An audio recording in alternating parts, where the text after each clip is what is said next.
Children, let us read the story further. In the previous part, you saw that how the rat trap peddler reached to the iron mills to take night shelter.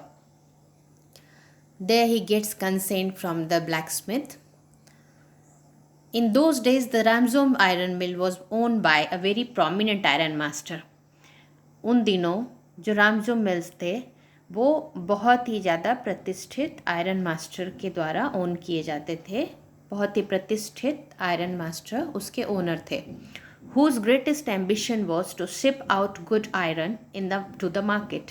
उनका greatest ambition जो था, उनकी सबसे बड़ी महत्वाकांक्षा थी कि बहुत ही अच्छी क्वालिटी के आयरन जो है वो मार्केट में लाए जाए. He watched both night and day to see that work was done as well as possible. वो दिन रात वहाँ पे देखभाल करते थे, वहाँ काम जो होता था उसकी देखभाल करते थे, इंस्पेक्ट करते थे ताकि काम जितना अच्छा हो सके हो. And at this very moment he came into the forge on one of his nightly rounds of inspection. और आज जबकि रैट ट्रैप पेडलर वहाँ पे आराम कर रहा था, उस समय आयरन मास्टर ऐसे ही एक नाइटी इंस्पेक्शन पे रात में राउंड पे आते हैं. Naturally, the first thing he saw was the tall ragamuffin who had eased his way to so close to the furnace that steam rose from his wet rags.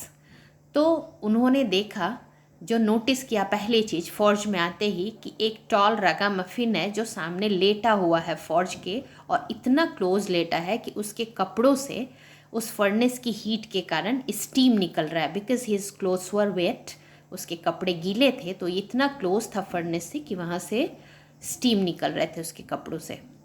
The iron master did not follow the example of the blacksmith who had hardly dine to look at the stranger. Iron master ने अपने black Smith की तरह, उसके यहाँ जो काम करने वाला था उसकी तरह एग्जाम्पल फॉलो नहीं किया, मतलब उसकी तरह बिहेव नहीं किया. उसने किस तरह का बिहेव किया था? He hardly dine to look at the stranger. उसने मुश्किल से तवज्जो दिया था, उसको देखने का भी उसने तकलीफ नहीं उठाई थी. He walked close up to him, looked him over very carefully. लेकिन जो आयरन मास्टर है वो वहाँ तक जाता है, रगामफिन जहाँ लेटा हुआ था, वो पेडलर जहाँ लेटा हुआ था वहाँ तक जाता है और उसको बहुत ही ध्यान से देखता है. Then tore off his slouch hat. और फिर उसका हैट जो उसके चेहरे पे पड़ा हुआ था, स्लाउच मीन्स कर्व्ड, जो कि डिफॉर्म्ड था. हैट जो था वो चूड़ा मुड़ा हुआ था, टेढ़ा मेढ़ा, तो उसके चेहरे को हेड से उसने ढक रखा था अपने चेहरे को. तो उसको बहुत पास से अच्छे से देखने के लिए वो आयरन मास्टर उसके हैट को हटा लेता है उसके चेहरे पर से. But of course it is you, Nils Olof, he said. How you do look. वो सरप्राइज से बोलता है. Nils Olof means gentleman. ये स्वेडिश में उन लोगों ने यूज़ किया है जेंटलमैन. ओ जेंटलमैन बोलता है कि हाउ डू यू लुक, ये तुमने क्या हाल बना रखा है. इट इज़ यू, उसको ऐसा उसने इस तरह से एड्रेस किया जैसे वो उसको जानता हो कि ओ जेंटलमैन, ये तुमने अपना क्या हाल बना रखा है. The man with the rat trap had never before seen the iron master at Ramsjo and did not even know what his name was. तो ये रैट ट्रैप पेडलर जो है वो उसने कभी भी पहले रैमजो में आयरन मास्टर को नहीं देखा था और उसको पता नहीं था कि उसका नाम क्या है. तो मीन्स आयरन मास्टर को वो रैट ट्रैप पेडलर जानता नहीं था. लेकिन रैट ट्रैप पेडलर को आयरन मास्टर ने देख के ऐसा बोला, एड्रेस किया जैसे वो उसको बहुत पहले से पहचानता हो. कहता है, वो जेंटलमैन, ये तुमने क्या अपना हाल बना रखा है. But it awkward to him that if the fine gentleman thought he was an old acquaintance, he might perhaps throw him a couple of kroner. तो उसको ऐसा लगता है कि अगर ये फाइन जेंटलमैन, ये जो जेंटलमैन है, सभ्य आदमी है, भला मानस है, वो अगर उसको एक अपना जाना पहचाना हुआ आदमी ट्रीट कर रहा है, मतलब उसको समझ रहा है कि ये उसकी पहचान वाला है, तो शायद उसको कुछ kroners they they. Therefore he did not want to undeceive him all at once. तो इसलिए उसने उसको ट्रुथ नहीं बताना चाहा. उसने सोचा कि उसको इस अंधेरे में ही रहने दे कि मैं उसकी जान पहचान वाला हूँ और इस तरह से शायद मुझे कुछ मुनाफा हो जाए, कुछ पैसे मिल जाए। Yes God knows things have gone downhill with me, he said. तो ये रैट पेडलर क्या कहता है होशियारी से कि हाँ, भगवान ही जानता है मेरे साथ चीज़ें कितनी बुरी हुई हैं। You should not have resign from regiment, said the iron master. Iron master कहता है कि तुमने रेजिमेंट से रिज़ाइन नहीं किया होता। That was the mistake. If only I had still been in the service at that time, I never would have it never would have happen. कहता है कि ऐसा कभी भी नहीं हुआ होता अगर मैं उस समय सर्विस में होता। ये तुम्हारी गलती थी, तुम्हें वहाँ से रिजाइन नहीं करना चाहिए था। Well now of course you will come home with me, और बेशक अब तुम मेरे साथ मेरे घर आ रहे हो। ये कौन कहता है? आयरन मास्टर उसको कहता है। To go along up to the manor house and be received by the owner like an old regimental comrade, that however did not please the tramp। इस आयरन मास्टर के घर पे जाना, मैनर मीन्स जमींदार, एक जो ये अच्छा खासा प्रतिष्ठित आदमी है, इससे इसके द्वारा इस तरह का एड्रेस करना, उसके द्वारा रिसीव किया जाना कि वो एक ओल्ड रेजिमेंटल कॉमरेड है। कॉमरेड मीन्स उसका एक्वेंटेंस है, साथी है, रेजिमेंटल जो उसके साथ रेजिमेंट में काम करने वाला है, ऐसा ट्रीट किया जाना। इतने बड़े सम्मान के बावजूद ये सब से उस ट्रैम्प को कोई खुशी नहीं हुई। क्यों खुशी नहीं हुई ये पता है आपको? You know, because he had stolen money. No I couldn't think of it, he said, looking quite alarmed. कहता है कि नहीं, मैं ऐसा नहीं सोचता। अलार्म्ड मीन्स अलर्ट होके कहता है, जैसे वो उसको बोलता है कि तुम्हें अब हमारे घर आना है, मेरे घर चलना है। ही थॉट ऑफ 30 क्रोनर्स, और उसको अचानक 30 क्रोनर्स की याद आ जाती है। To go up to the manor house would be like throwing himself voluntarily into the iron's Dane.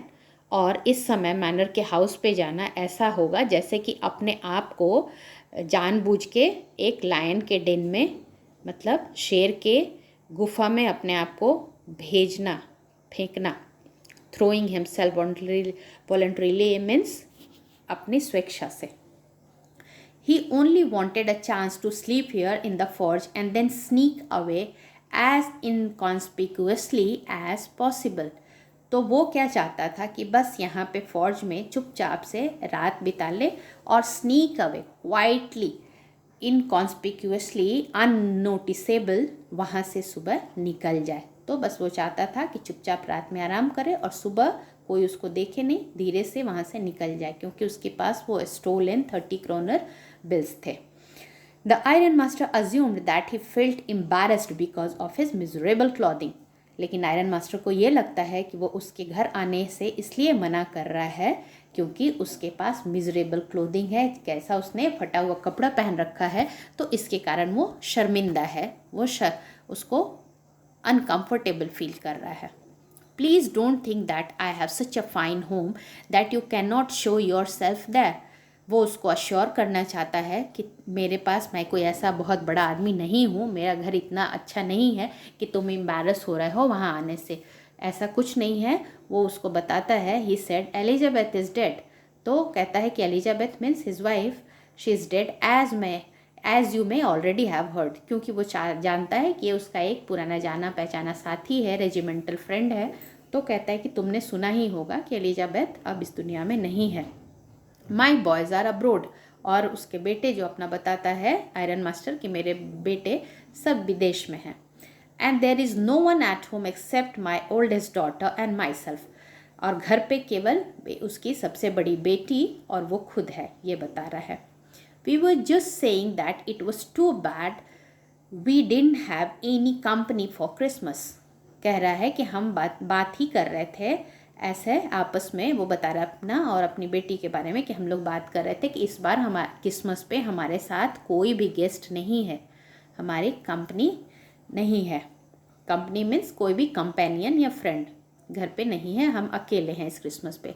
Now come along with me and help us make the Christmas food disappear a little faster. अब यहाँ पे वो कहता है, यहाँ पे rhetorical language use किया है ऑथर ने।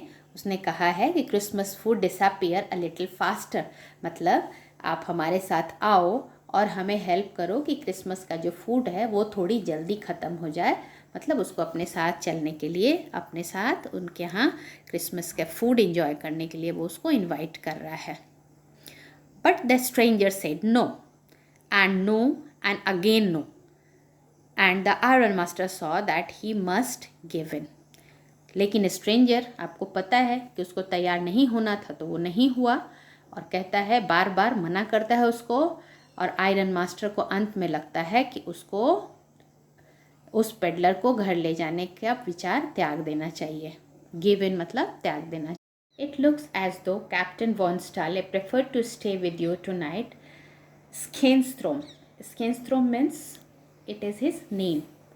Whose name? दैट ब्लैकस्मिथ्स, जो वहाँ पे लोहार काम कर रहा है, उसका नाम है Skenstrom. He said to the master blacksmith and turn to his heel. वो स्केंस्ट्रोम से कहता है कि ऐसा लगता है कि captain von Stahle that is his name. ये नाम है एक्चुअली उसके पुराने एक्वेंटेंस का, जो कि रेजिमेंटल कॉमरेड था, उसका फ्रेंड था, कंपेनियन था रेजिमेंट में, तो उसका नाम है कैप्टन वॉन स्टाले। तो ये कहता है कि ऐसा लगता है कि कैप्टन वॉन स्टाले आज रात यहीं पे तुम्हारे साथ, ब्लैकस्मिथ को कहता है कि तुम्हारे साथ यहीं पे आराम करना चाहते हैं। और अपने पैरों पे वापस टर्न ऑन हिज हिल्स, और वापस मुड़ जाता है। But he laughed to himself as he went away, and the blacksmith who knew him understood very well that he had not said his last word. तो ये वो कहता है और खुद से मुस्कुराता है। वापस जाते हुए वो भी मुस्कुराता है, और ब्लैक स्मिथ जो उसको बहुत अच्छे से जानता था, उसको पता था कि ये उसका लास्ट वर्ड नहीं है। लास्ट वर्ड का मतलब इसके फाइनल वर्ड्स नहीं है, means he will return back. Final statement ये उसका नहीं है कि आज वो रात यहीं आराम करेगा, क्योंकि वो जानता था कि उसका ये आयरन मास्टर बहुत ही ज़्यादा डिटरमाइंड है। अगर वो उसको घर लेके जाना चाहता है तो ले जाएगा। तो इसलिए ब्लैकस्मिथ जानता था, इसलिए वो भी मुस्कुराता है। It was not more than half an hour before they heard the sound of carriage wheels outside the forge. आधे घंटे भी नहीं बीते होंगे कि फॉर्ज के बाहर एक गाड़ी के रुकने की आवाज़ आई, व्हील्स की, उसके गाड़ी के रुकने के व्हील्स की आवाज़ आई। एंड अ न्यू गेस्ट केम इन, और एक नया गेस्ट आता है, but this time it was not the iron master. लेकिन इस बार वो आयरन मास्टर नहीं था। He had sent his daughter, apparently hoping that she would have better powers of persuasion than he himself. और ये इस बार उसके आयरन मास्टर की बेटी थी, क्योंकि apparently मीन्स क्लियरली उसको पता था, उसको उम्मीद थी कि उसके पास पावर ऑफ परसुएशन, उसको कन्विंसिंग पावर उसका ज़्यादा अच्छा है। परसुएशन मीन्स अनुनय, रिक्वेस्ट वो ज़्यादा अच्छा उससे कर सकती है, मीन्स उसको कन्विंस कर लेगी पेडलर को उनके घर आने के लिए। तो वो अपनी बेटी को भेजता है। She entered followed by a valet. Valet means assistant, helper. Valet carrying on his arm big fur coat, एक बड़ा फर कोट लेके अपने कंधे पे वो आता है, उसका assistant. She was not at all pretty, बहुत ज़्यादा सुंदर नहीं थी, but seemed modest and quite शाई, लेकिन बहुत ही ज़्यादा हम्बल दिख रही थी, विनम्र स्वभाव की और शर्मीली, quite shy. In the forge everything was just at it had been earlier in the evening. Forge पे सब कुछ वैसे ही था जैसे शाम में था, शाम को रहा होगा। The master blacksmith and his apprentice still sat on their bench. अभी भी मास्टर ब्लैकस्मिथ और उसका अप्रेंटिस हेल्पर जो था वो बेंच पे बैठे हुए थे। And the iron and charcoal still glowed in the furnace, और उसी तरह से आयरन, पिग आयरन और जो चारकोल था जिससे भट्टी जल रही थी, वो फर्नेस जल रहा था, वो उसी तरह ग्लो कर रहे थे, मतलब फर्नेस उसी तरह से जल रहा था।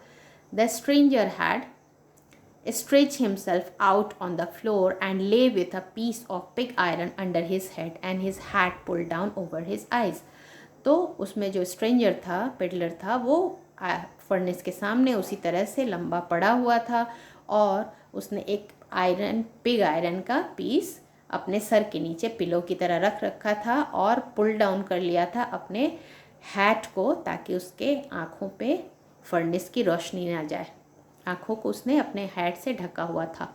As soon as the young girl caught sight of him she went up and lifted his hat. जैसे ही वो लड़की देखती है कि यहाँ पे पड़ा हुआ है तो उसके पास जाती है और उसका हैट उठा लेती है उसके चेहरे पर से। The man was evidently use to sleeping with one eye open. Man evidently मतलब ऐसा लग रहा था कि वो एक आँख खोल के सोने का आदी है। इसका लिटरल मेटाफोरिकल मीनिंग है कि वो अलर्ट होता है, सोते समय भी वो गहरी नींद में नहीं सोता। तो क्या किया उसने?